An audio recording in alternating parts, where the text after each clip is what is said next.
Shaping process. This process is generally applied for changing the geometry of the workpiece or changing the shape of the workpiece.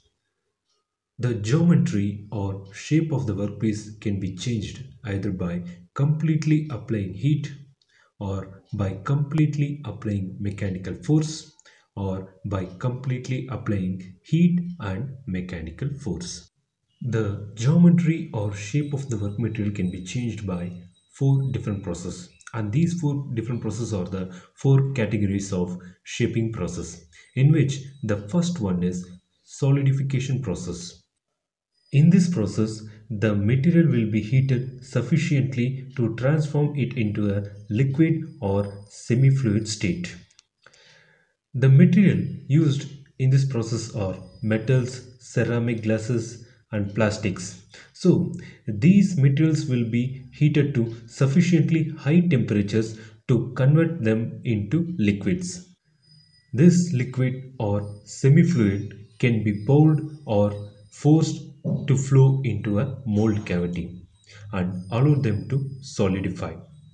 Thus, the material will take a solid shape that will be same as the mold cavity.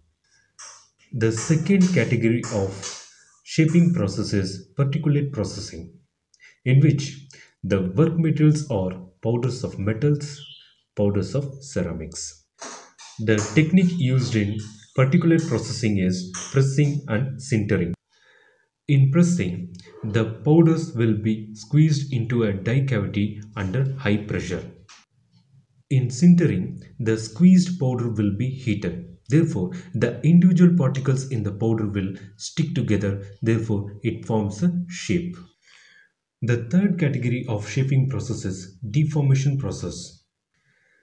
In this process, the work material will be shaped by the application of forces. The force applied on the work material should be more than the yield strength of the work material. For this deformation process, the work material should be a ductile material.